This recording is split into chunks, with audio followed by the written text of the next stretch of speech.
ये है कि रियलिज्म ही के बुनियाद पे रिलेशनशिप होते हैं। जब एक मुल्क स्ट्रांग होता है तो उसकी बात दुनिया में ज्यादा मानी जाती है। समझ आ गई है उनको। और इल्जाम लगाया जाता है कि महात्मा गांधी और नेहरू वो ओल्ड स्कूल था कि एक नई दुनिया बनेगी जिसमें क्या कहते हैं, आइडियलिज्म की बुनियाद पे रिलेशनशिप होंगे। I think the Indians have concluded it doesn't work.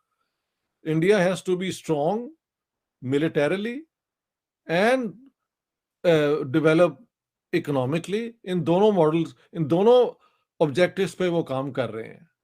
और ठीक है, इस पे इंडिया का खर्चा भी बहुत ज्यादा हो रहा है आर्मामेंट की परचेज पे और प्रोडक्शन पे। But what can you do? इतना बड़ा मुल्क जो है वो अपने स्टेचर को मनाने के लिए एक क्रेडिबल डिफेंस की बात भी तो करना चाहता है ना। जैसी दुनिया है वैसे ही इंडिया भी महल होगा और होना चाहिए। अमर बिल मारूफ और ये बातें छोड़े, ये मजहबी इनकलाब जो आप चाहते हैं, जो आपने ड्रामा शुरू कर रखा है, बल्कि अब तो यहां तक आपके एक मिनिस्टर पीटीआई के ने तो अगले दिन तकरीर करके जो सत्यानाश फेर दिया।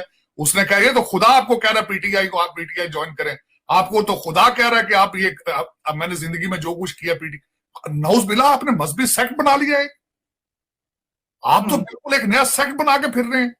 और जिस तरह पहले वो अपने आप को मिसाल देते हैं खान साहब, मैं हैरान हूं कि एक ऐसा बंदा है, उसको इतनी आजादी दे दी है कि वो अपने आप को कभी हजरत उमर के साथ तशबीह देता है, कभी वो नौज बिल्ला पैगंबर कहता है जी सारे लीडर तो पैगंबर होते हैं। ऐसे वर्ड्स। अगले दिन उन्होंने फरमाया कि यार उम्र पे हज पे जाने की क्या जरूरत है, यहां अपना पीटीआई में सारा काम करो।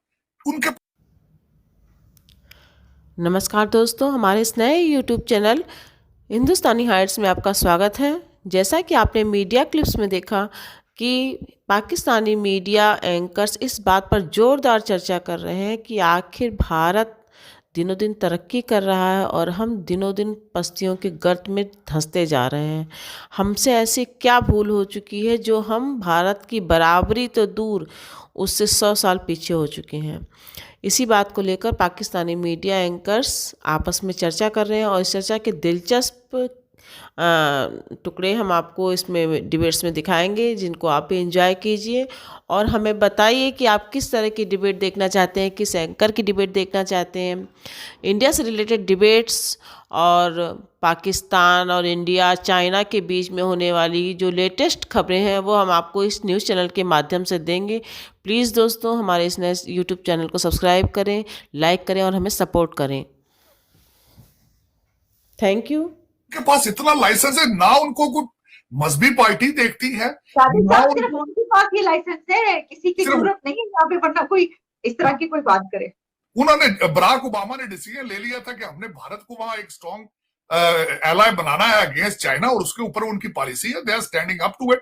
आपकी करप्शन की स्टोरियां हैं, आपकी दहशतगर्दी की स्टोरियां हैं, वंस वाइल वो गर्दिश करती हैं, लेकिन वो भी सिर्फ वॉशिंगटन डीसी के अंदर चंद पढ़े लिखे लोगों के बारे में। आम जनरल पब्लिक को तो पता ही नहीं कि पाकिस्तान है कहां पे। अब मुझे ये लफ्ज इस्तेमाल करने की इजाजत दीजिए कि पाकिस्तान $6 अरब के लिए जलीलो ख्वार हो रहा है। चाइना के साथ भारत के सरहदी तनाजे भी हैं, लेकिन इसके बावजूद चाइना जो है वो भारत की मंडी है और भारत की जो चीजें हैं वो चाइना, दोनों की जो इंपोर्ट एक्सपोर्ट है वो they are going very well, और उसमें कोई फर्क नहीं आ रहा। वहां पे सरहदों के ऊपर फौजी एक दूसरे के साथ गुत्थम गुत्था हो रहे हैं, मुक्का-मुक्की हो रहे हैं, गोलियां भी चल रही हैं, सारा कुछ हो रहा है। लेकिन इसका मतलब यह है कि नरेंद्र मोदी जैसे वजीर आजम, जिसको सारे लोग बुरा भला कहते हैं, लेकिन कम से कम जो उनकी फॉरेन पॉलिसी है, जो फॉरेन पॉलिसी मेजर्स हैं और उनके दोस्तों लोगों के साथ, दूसरे मुल्कों के साथ जो दोस्ताना रवैये हैं, फखर उसको तो देखा जाना चाहिए ना। कम से कम उसके तो हम, वो कोई नारे तो नहीं मारता कि मैं अमेरिका के खिलाफ हूं, मैं रूस के हक में हूं, मैं चीन के। मैं कहता हूं कि इमरान खान साहब ने उस दिन एबटाबाद जलसे में कहा कि जी नरेंद्र मोदी जी को की उसकी जुर्रत नहीं थी मेरी हुकूमत में को मेरे फौज के खिलाफ, हालांकि ना उसने कभी हमारे फौज के खिलाफ कोई ऐसी बात की, न इमरान खान का कभी नाम लिया और ना कोई और। वो अपनी पॉलिसी लेके और वो उसको आगे लेके जा रहे हैं। सर अमेरिका के साथ ताल्लुकात, सर अरब दुनिया के साथ उनके ताल्लुकात किस लेवल पे हैं बहुत। और देखें, हाँ आप बिल्कुल सही कह रहे हैं। अब ये देखें, ये कह रहे हैं ना कि उसमें मोदी ने, वजीर आजम नरेंद्र मोदी ने कभी पाकिस्तान की फौज के खिलाफ उस तरह से बात भी नहीं की। Yes sir. और कैन यू बिलीव कि जो पिछला दौरे हुकूमत था इमरान खान से पहले पीएमएलएन की गवर्नमेंट थी, उसके अंदर दोनों तरफ की फौजों के जो मुतलका इदारे हैं उन्होंने आपस में वो बैकडोर डिप्लोमेसी भी शुरू की थी।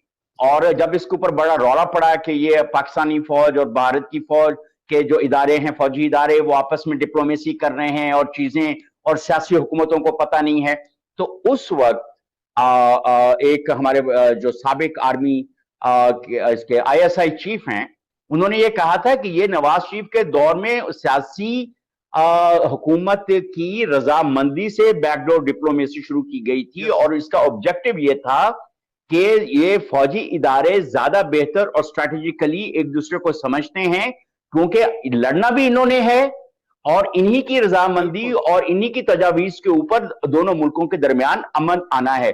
अगर नरेंद्र मोदी जैसे और वजीर आजम नवाज शरीफ जिसके ऊपर इतनी आप उंगलियां उठाते हैं, और शायद खाकान अब्बासी के ऊपर भी उनके वफादार साथी होने पे उंगलियां उठाते हैं, तो कम से कम दोनों मुल्कों के दरमियान कोई अफाम तफहीम की और कश्मीर सोल्यूशन के ऊपर कोई बात तो हो रही थी ना।